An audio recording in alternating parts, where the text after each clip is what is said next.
Good afternoon and welcome to the November 2nd, 2016 Legal and Finance Committee meeting. We'll start with roll call and determination of quorum. Here.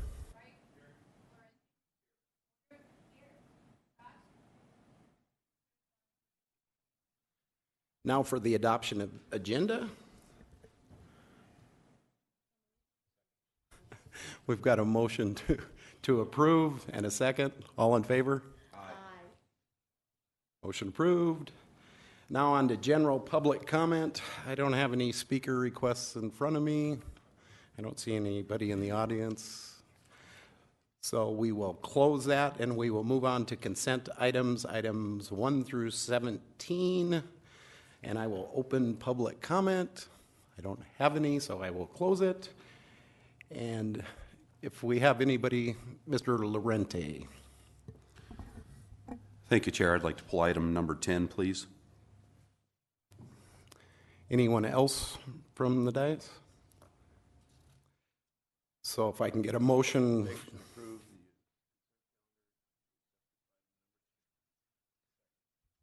So I have a motion to approve all the consent items except for item number 10. All in favor? Aye. All opposed? Motion passes.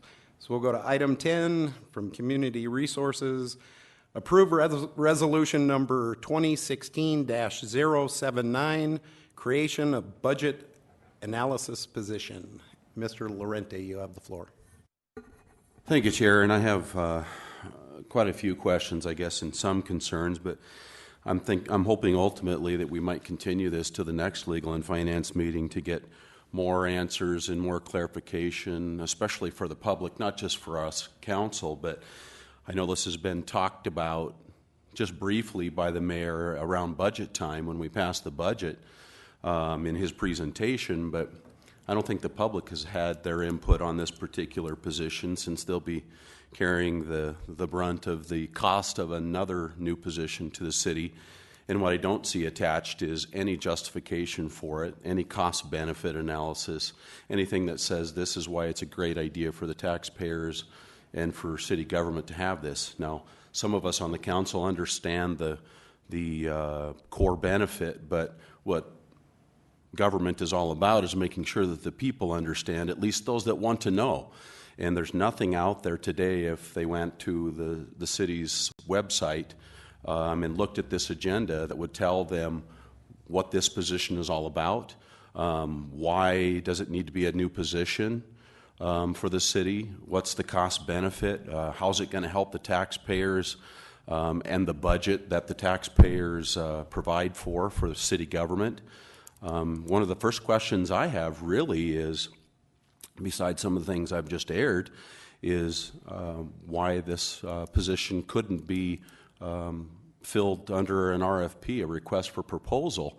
How often will this particular budget analyst need to look at the budget throughout the year to make sure that we're meeting our goals set forth in the budget? And I believe that's kind of the core goals of this position, which is to make sure that each of the individual directors' budgets and the different departments' budgets are staying on course with the projections of the actual budget, and how often will that have to happen? So could this not be a position that might have some more independence and maybe even more transparency? Because from what I'm looking at, the position is attached to the mayor's office, and what I'd like to see is more, I'm just saying from a perspective from the public, some independence with this position, not so closely tied to a political position.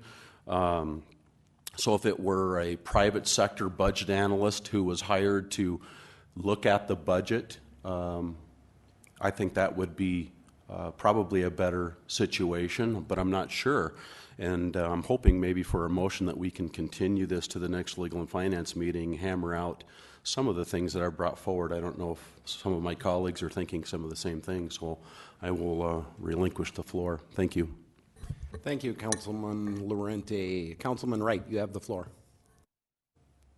I make a motion that this goes to council without recommendation with an additional information attached on the cost-benefit analysis and the justification by the mayor for Monday night.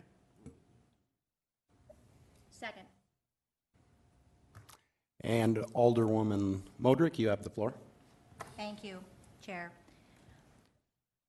One of the things that I see that we have is bringing before us is that we had talked about this when we were looking at the budgets for 2017. We talked about where an analysis position could be helpful both to the mayor's office, but maybe even more so as a council, because we're going to have that position directly involved with the budget, the knowledge behind it, especially as it's created and established.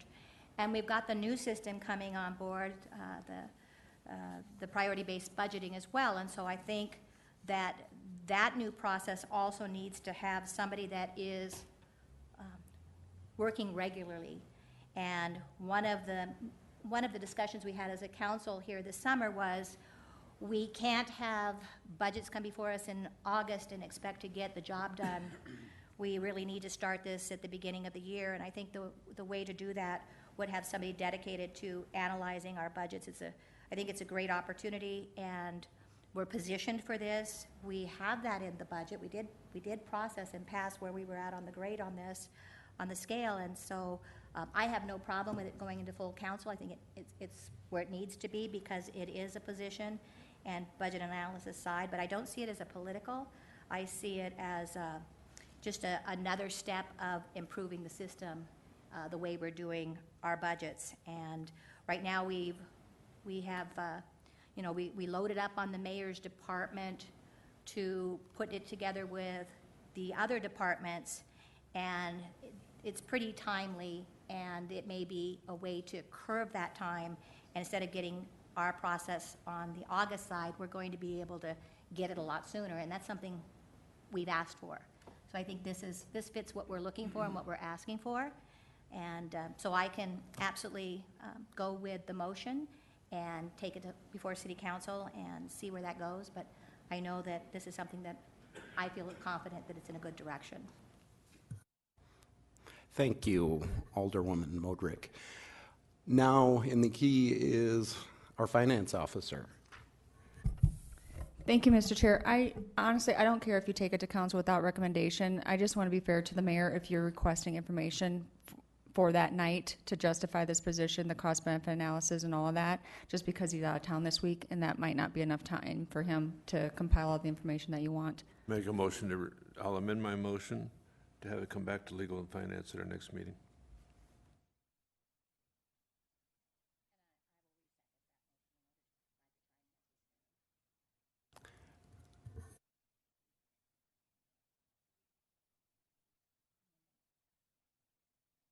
What you got? Alderman Lorente, you have the floor again.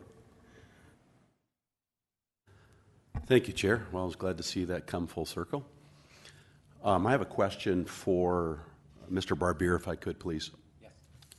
Mr. Barbier, on this position, do we have a position description for this yet? I mean, what do we have from a human resources standpoint that we could provide for the public as well? There is a position description at this point. That's how the position was graded from that description by the compensation committee. And this item at this point is just to create this position on the city's pay matrix. As a city position, my understanding was that the justification and the benefit and all that was discussed during the budget meetings. That's not really what this particular item is. It's just to create the position. Right. So if we're approving to create a position, and like I said, we've all discussed it from a council standpoint, but what I want to make sure is that the public has all the information that they want. Whoever those people are out in the public, I would rather provide them more information than less, because I don't think I've seen anything that has been provided to the public except for our discussion around the budget.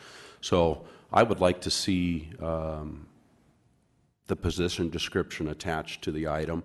If we can do that after the meeting, if that can be attached to this so that the public... It can be. That shouldn't be a problem. Okay, very good. Thank you. I appreciate it. I yield. Thank you, Alderman Lorente. We have no one else in the queue, so we have a motion to continue this to the next Legal and Finance Committee meeting. All in favor? Aye. All opposed? Motion passes.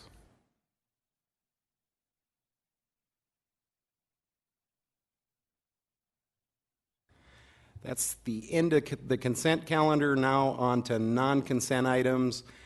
I will open public comment. I do not have anybody in public comment, so I will close it, and we will go to item 18, acknowledge report from staff on cemetery monuments realignment program. Thank you, Mr. Chairman. Lon Van Dusen, Parks Division Manager for the City of Rapid City. I'd like to introduce Mr. Craig Nichols as our cemetery supervisor. He's going to back me up on this report, but I appreciate the opportunity to address the Legal and Finance Committee. I think you've all received a summary of the expenditures from the donations that were made to the city, which were very welcome, and we appreciate the family that helped us out with that. And it's a summary of the different phases that we've done to this point. We have a balance of about $10,765 remaining to spend on repositioning and straightening monuments out at the city cemetery. We will be utilizing that the remaining funds next year. We'll be putting together a list of additional markers that will be scheduled to get straightened and realigned. Councilman Wright was out to assist us with that. We've put together a pretty good start to the list, and we hope to spend the remainder of those donated funds next year. I'll entertain any questions from the Legal and Finance Committee. Alderman Wright, you have the floor. Thank you, Lon. I'm going to ask that the full council hear this officially Monday night. Thank you. And good job. Thank you. And I just want to use this opportunity to say that we were very lucky. I mean, the cemetery, especially the stones, are getting in pretty bad condition out there, had been for quite a while. And we were very lucky to have two donors, actually, two families donate the money. And the money's been well spent, and there's tremendous improvement over what we have out there. But we, as a community, need to realize that we have a liability and a commitment there to maintain that facility, and we really haven't done a very good job for the last probably 40, 50 years. And we need to be talking about it in our next budget process and future funding to adequately fund that cemetery so it's maintained properly. Thank you. Good job for you guys, though. Thank you. Thank you, Alderman Wright. Alderman Lorente, you have the floor. Thank you, Chair. Thanks, Lon, for heading this up and making this happen, and Jerry and his involvement. My question for you is, the balance is $10,765. You're projecting to use all of that in this. What phase are we in right now on this particular project? Well, there's been 5 phases to this point, and we've kind of made a general estimate of what it costs per marker to straighten it, so we can kind of get pretty close with our projections on how many more monuments we can work on. But we'll try to expend the entire amount this next year. So will you come back when do you expect to be done? Hope to be done before Memorial Day of next year, Okay. 2017. And when will you be coming back with a final report as to what you're doing now, how everything went, what the final balance is, what it all entailed? That certainly. You Okay, bet. very good. Love to. Thank you. All right, thank you. Thank you. Thank you for your work. I have no one else that wants to speak. I have a motion to acknowledge. I don't believe I had a second, though. Second. So we have a motion to acknowledge and a second. All in favor? Aye. All opposed? The motion has been acknowledged. Item 19, introduction and first reading of ordinance number 6147 regarding supplemental appropriation number 4 for 2016. I have a motion. Second. And a second. And Mr. Lorente, you have the floor. If I can, I'd like to ask the finance director a question, please, on this supplemental. Pauline, these are typically carryovers. Can you describe what we have in these? I mean, some of them were. Sure. Basically, what's happening is when we approve the original budget for community development for the block grant, we don't know exactly how much funding we're going to have or who it's going to go to. So we always budget towards a contingency line item. So really, this is just allocating that contingency line item to the programs and the entities that are receiving community development block grant funds this year. In addition, there is a transfer from the general fund to the RSVP fund for $6,250. We are transferring that quarterly to assist with their funding. Okay, very good. I don't think I have any other questions. Just wanted to have an explanation out there for the public. Thank you. No one else to speak, so all in favor? Aye. All opposed? Motion passes. Have a motion and a second to adjourn. All in favor? Aye. All opposed? We're adjourned. Thank you.